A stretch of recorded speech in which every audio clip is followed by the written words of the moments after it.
bahayanya Pak, remajanya gangguan mental. Kan negeri ini masa depannya tergantung dengan remaja. Kalau nanti presidennya termasuk yang 30% ini, kan bahaya Pak. Iya.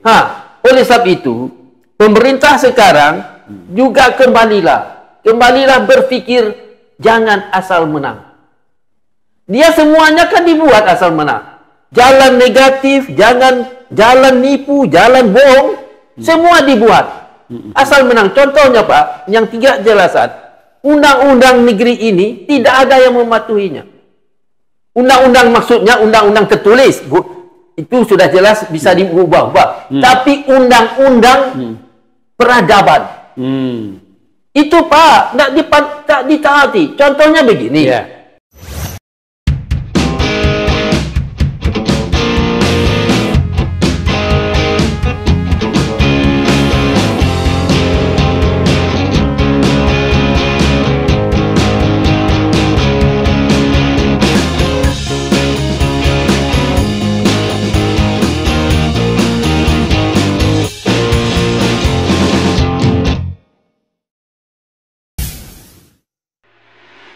Bismillahirrahmanirrahim. Assalamualaikum warahmatullahi wabarakatuh.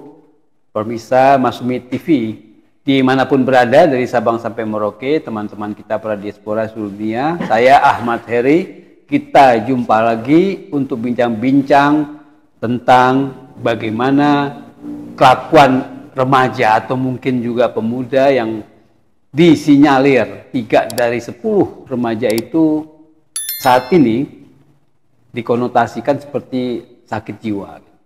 Nah, sakit jiwa ini kenapa? Tentunya banyak faktor, banyak penyebab, banyak alasan.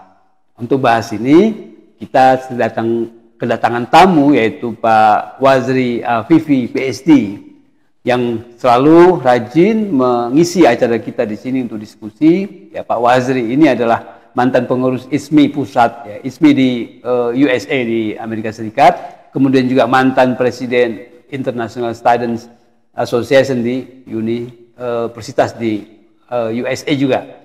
Kemudian juga dosen dalam dan luar negeri. Beliau ini sangat berpengalaman, sangat fasih bicara masalah kesehatan nasional, ya, terutama juga terkait juga dengan kesehatan mental. Nah, oleh karena itu sinyalemen tentang 3 dari 10 remaja itu seperti berpenyakit mental gitu ya. Jadi seperti tidak sehat, tidak waras, atau mungkin juga ada gangguan-gangguan kejiwaan. Nanti kita akan lihat, kita dengarkan dari Pak Wazri. Assalamualaikum Pak Wazri. Waalaikumsalam warahmatullahi wabarakatuh Pak. Nah, bagaimana kira-kira ini informasinya sih? Ya, sinyalemennya sangat mengejutkan sekali kalau 3 dari 10 gitu ya, Pak. Nah, ini Pak, setelah para ahli di Indonesia ini mengatakan 3 dari 10 remaja gangguan mental. Gangguan mental. Ya. Jadi oleh sebab itu pernyataan ahli ini ya harus ditanggapi dengan serius oleh pemerintah. Apa sebab demikian? Jadi sebabnya demikian Pak, setelah kita pelajari bagaimana keadaan bangsa kita, setelah grup-grup pejuang meninggal dunia, setelah mereka itu tinggallah Orde Lama, di waktu Orde Lama itulah dimulainya proses ketidakjelasan. Mental ini Pak terganggu karena hidupnya tidak jelas. Yang dia kejar tidak mungkin dapat. Kenapa? Karena banyaknya ketidakpastian. Akhirnya remaja-remaja ini tidak ada pegangan Pak. Dilihat ke lingkungannya begitu juga. Tidak ada yang menjamin masa depan. Dan masalah ini dia tidak sadar Pak. Secara otomatis dia mentalnya menjadi terganggu. Secara otomatis, secara dia tak lihat. Itu menurut hukum ilmu kemasyarakatan. Nah, inilah Pak yang harus dipikirkan oleh pemerintah sekarang. Apa sebab rakyatnya, ya kan 30% itu gangguan mental. Yang bahayanya Pak, remajanya gangguan mental. Kan negeri ini masa depannya tergantung dengan remaja. Kalau nanti presidennya termasuk yang 30% ini, kan bahaya Pak. Iya. oleh sebab itu, pemerintah sekarang juga kembalilah berpikir jangan asal menang. Dia semuanya kan dibuat asal menang. Jalan negatif, jalan nipu, jalan bohong, semua dibuat asal menang. Contohnya Pak, yang 3 jelasan, undang-undang negeri ini tidak ada yang mematuhinya. Undang-undang maksudnya undang-undang tertulis, itu sudah jelas bisa diubah-ubah. Tapi undang-undang peradaban, itu Pak, tak ditaati. Contohnya begini. Di dalam peradaban kita harus patuh dengan undang-undang bahwa kata undang-undang tertulis calon wakil presiden 30 tahun. Bagaimanapun caranya otak orang-orang yang pembohong yang tidak jelas ini mengubah caranya supaya yang tidak bisa ini menjadi bisa. Akibatnya Pak, bukan keuntungan satu orang. Mungkin satu orang ini beruntung dapat posisi. Tetapi dia lupa bahwa 200 lebih 100 remaja kehilangan kepercayaan diri. Betul. Sudah Pak. Betul, kalau misalnya itu jadi alasan, artinya pemerintah diposisikan sebagai mungkin yang sangat berperan sehingga terjadi remaja seperti kehilangan itu ya, kepercayaan diri. Kehilangan kepercayaan diri. Misalnya seperti wapres kita sekarang ini persyaratannya usia, kemudian ijazah semuanya. Misalnya taruhlah benar ijazahnya SMA, orang berpikir ijazah SMA bisa jadi wapres gitu kan, yang kuliah yang tinggi-tinggi, yang sampai PhD gitu kan, yang pintar-pintar malah susah untuk jadi dapat jabatan-jabatan strategis, padahal dia dibutuhkan oleh negara sebetulnya. Gimana? Jadi kalau memang betul pemerintah jadi berperan gitu. Sebenarnya negara kita ini nampaknya pemerintah Pak yang menyebabkan 30% ini. Yang 30% ini mental sakit jiwa ini pemerintah. Apa sebab? Contohnya, ada pemerintah membuat kebijakan. Kebijakannya seperti emas di atas dulang emas. Hebat sekali. Tapi ternyata di lapangan jauh panggang dari api. Nah ini Pak, inilah menyebabkan remaja ini kehilangan pegangan hidup. Apa jadinya nanti aku?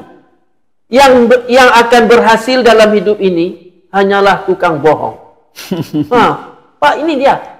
Kalaupun dia sekarang belajar mengaji dengan baik, belajar patuh dengan orang tua, belajar berbudi pekerti yang baik, semuanya akan tersingkir oleh orang-orang yang munafik. Orang-orang yang tidak malu berkata bohong. Ini Pak, ini masalah harus dihentikan secepat mungkin. Harus diatasi secepat mungkin oleh pemerintah. Contoh kebijakannya apa Pak kira-kira yang membuat sakit jiwa? Contoh kebijakan Pak. Kebijakannya contohnya misalnya dia katakan PSN. Kebijakannya Pak ya? Kan jelas itu. Proyek strategi nasional. Kalau pemerintah yang membuat proyek strategi, bagusnya adalah untuk masa depan bangsanya. Itu yang arti yang benar-benarnya. Tetapi di lapangan apa Pak? Kenyataannya tanah rakyat diambil dengan paksa, dengan harga yang sangat murah. Terus menggunakan cara-cara preman, cara ancaman. Itulah sebabnya remaja di Indonesia ini kehilangan segala-galanya Pak. Kemana saya harus mengadu? Mengadu kepada ini, dia pun ikut menindas rakyat. Contohnya Pak, kan ada tuh ketua abdesi itu, yang di PIK 2 itu. Kepala desa ya. Aturannya kepala desa mengatakan saya akan mati bersama rakyat. Sebenarnya, tetapi dia menjadi agen daripada oligarki. Kan orang jadi putus asa Pak. Siapa lagi yang membela masa depan? Dan banyak lagi Pak kebijakan. Itu kita lihat dengar di TV. Ada orang yang memperkosa dan membunuh. Ditanya oleh wartawan. Berapa hukumannya Pak? Jawabannya apa Pak? Paling lama 15 tahun. Kan buat orang putus asa. Lebih baik aku bunuh aja. Bunuh, perkosa, 15 tahun aja. Aturannya sudah kejahatan begini, harus paling berat. Hukum mati gitu ya? Iya, enggak usah hukuman mati. Walaupun nanti hasilnya tidak dihukuman mati. Tapi televisi harus berkata, berat, hukuman mati. Polisi di televisi tidak boleh mengatakan paling lama 15 tahun. Memperkosa, membunuh. Kan sudah pusing kepala remaja yang lain, Pak. Kok begini berat? Hukumannya hanya paling lama. Nah, ini Pak, ini masalah. Itulah kebijakan-kebijakan yang harus dipikirkan oleh pemerintah. Itulah sebabnya. Jadi menteri tidak susah, tidak mudah. Kadang-kadang Pak, orang berebut jadi menteri, Pak. Padahal negeri ini terletak di keputusannya. Kalau salah dia mau keputusan, masa depan bangsa hancur ya. Hancur. Ini Pak. Jadi saya heran orang Indonesia ini. Kalau gitu bukan kita bahas soal 3 dari 10, tapi kalau misalnya kita melihat tadi penjelasan Pak Wazri, tidak hanya remaja ya, artinya juga orang dewasa juga. Iya. Tapi yang dikatakan ahli itu remaja, Pak. Remaja. Dikatakan ahli. Kalau orang tua mungkin lebih banyak. Iya, itu dia. Itu orang tua cepat mati itu. Iya, Pak. Tapi orang tua tidak diselidiki. Tidak diteliti. Karena masa depan sudah lewat. Ini remaja. Ya, remaja yang diselidiki. Karena masa depan bangsa ini di remaja itu, Pak. Dan remaja inilah yang akan menentukan. Kalau remaja ini salah pola pikirnya, dia akan ditipu terus oleh remaja lain. Remaja bangsa lain dididik dengan baik. Tetapi bagaimana remaja Indonesia habis korban kebohongan. Dan yang membuat bohong pun tidak segan-segan, malu-malu, senyum-senyum depan orang banyak. Dia pembohong. Ini kan buat orang putus asa, Pak. Betul. Kalau untuk kasus Indonesia misalnya 3 dari 10. Sementara kan kita punya bonus demografi itu kan yang besar sekali, kalangan usia muda kan, remaja yang memang. Ini lagi Pak, seperti kata Pak tanya tadi. Apa kebijakan yang salah tadi? Contohnya, contohnya tadi ada penguasa menyebut bonus demografi. Yang bonus itu Pak, kan ada untungnya kan? Nggak ada ruginya kan? Bonus. Kalau dapat gaji dari bonus kan, kan nanti nggak kerja, dapat untung kan? Tapi dia bilang bonus demokrasi. Bagaimana jadi bonus? Anak remaja aja sakit mental. Mental. Kecuali remajanya hebat semua. Habibie semua kan? Hebat. Itu baru bonus, Pak. Tapi, Pak, kalau remajanya sakit jiwa karena pengaruh daripada macam-macam yang dibuat oleh pemerintah, dia ulama. Ulama tidak sejalan menentukan bangsa ini. Ada yang pro kebohongan, ada yang anti kebohongan. Pusing kepala remaja. Namanya ulama. Ulama ini kan satu, Pak. Jalan ke surga. Itu aja. Iya. Kalau enggak, jangan ke agama. Alama. Masalah juga. Dia enggak ulama. Mungkin preman. Pakai serban, Pak. Ini masalah juga. Membuat remaja ini kehilangan jati diri. Kehilangan kepercayaan, jati diri. Ya, semua Pak. Berpikir masa depan. Kalau orang tuanya pun membiarkan anaknya jalan tak pulang malam, dibiarkan. Mana boleh? Misalnya anak perempuan jam 6 sudah maghrib di rumah. Semua orang tua ngomong begitu. Dan semua kafe-kafe semua kontrolah. Nanti dikatakan lagi ajaran Islam. Bukan. Ini ajaran sakit jiwa. Supaya remajanya jangan sakit jiwa. Itu aja. Kontrol anaknya. Ini kadang-kadang anak melawan orang tua. Kenapa? Karena pengaruh lingkungan. Ya, selain kontrol orang tua, apalagi nih supaya nggak ada gangguan jiwa. Anak gangguan mudah, Pak. Suruh anak remaja itu belajar agama. Kalau dia Islam, belajar agama Islam yang baik. Kalau dia Kristen, Kristen yang baik. Hindu, Hindu yang baik. Ya, pasti. Tapi kalau setelah orang itu otaknya pola pikir agama, dia tidak akan berperang, Pak. Dia tidak akan berperang. Apa sebab? Islam ajarannya, Kristen ajarannya damai aja itu. Kan itu sebenarnya. Supaya remaja ini, Pak, jangan seperti kehilangan induk. Ayam kehilangan induk. Ya kan, Pak? Akhirnya apa? Masa depannya sudah dia tak dah tak ragu. Aturannya dia bekerja keras memutar otaknya untuk lulus ilmu kimia, ilmu fisika dengan baik. Dia tak mau lagi. Apa sebab? Apa dia pikir? Karena otaknya sudah nak beres. Yang berkuasa hanya tukang bohong. Ya kan Pak? Jadi oleh sebab itu berhati-hati. Jadi presiden kah? Jadi menteri kah? Jadi ketua? Jadi komisaris, komisioner apa tuh? Masa komisioner sembarangan orang? Tukang musik lompat sana lompat sini? Ya, apa istilah? Saya tak tahu tuh. Loncat. Kutu loncat. Nak kutu loncat? Menguasai satu perusahaan. Oh iya, iya. Komisioner apa? Oh ini apa? Komisaris maksudnya? Ayo komisaris, masuk komisaris lah. Tuh. Angkat orang yang layak supaya anak muda yang lain yakin. Dan dia berusaha menjadi orang layak. Dan bisa mengabdi kepada bangsanya karena dia layak. Jangan sembarang orang diangkat. Orang yang marah-marah pun banyak diangkat, dipuji-puji, dipilih. Kan tak beres Pak. Kan remaja ini sebenarnya dia tidak mempunyai pikiran kesengaja. Tetapi pikirannya, otaknya rusak karena secara otomatis dirusakkan oleh keadaan. Ini masalah Pak. Ini tugas presiden. Oke. Sementara kita sapa dulu pemirsa Maksumi TV. Kita berharap supaya terus nonton.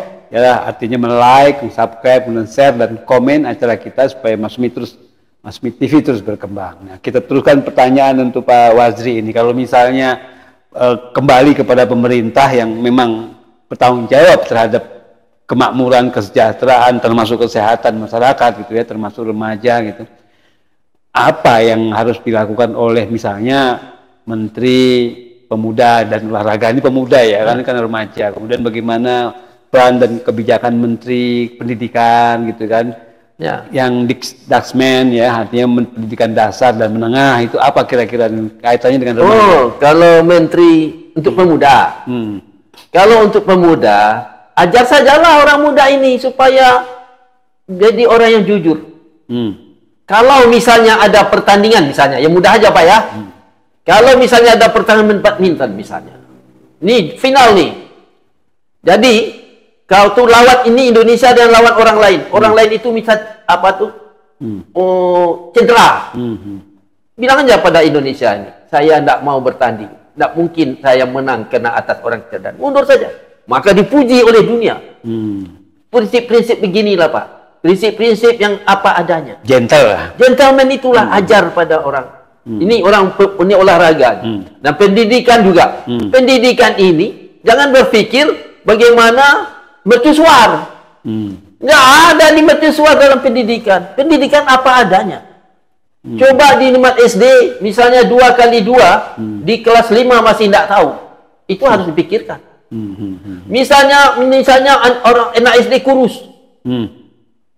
Yang kurus itu kadang-kadang karena yang kurang makan dia dan orang tuanya, bukan dia sendiri yang kurang makan. Maka jangan diberi makanan bergizi di sekolah saja. Beri uang orang tuanya juga. Itu contohnya Pak. Itu contoh. Jadi orang-orang menteri berpikir menteri. Jadi kalau misalnya makan bergizi, benar, hebat, tentulah makanan bergizi. Tetapi mungkinkah, coba satu lagi nih kesalahan Pak, gizi 10.000. Mana ada yang bergizi 10.000? Itu contohnya Pak. Contoh adalah kebijakan yang membuat remaja ini tidak percaya. Karena tidak percayanya terus berlaku hari demi hari. Kalau yang tidak percaya ini kan harus berhenti sebentar lagi. Dah, tidak ada lagi. Tetapi Pak, diumumkan terus. Televisi pun mengumumkan. Pusing kepala remaja kan Pak. Karena remaja lihat televisi. Nah itu contoh nih. Contoh kebijakan menteri. Lagi menteri apa lagi itu? Menteri agama. Dia jangan berpikir lubang antara gereja dan masjid. Berpikir bagaimana remaja ini mempunyai akhlak yang baik.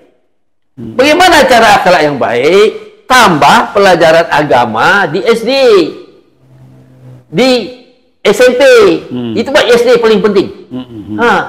Saya Pak, saya dulu kan agak orang agak ini dikit. Malam-malam saya tidak boleh keluar lagi.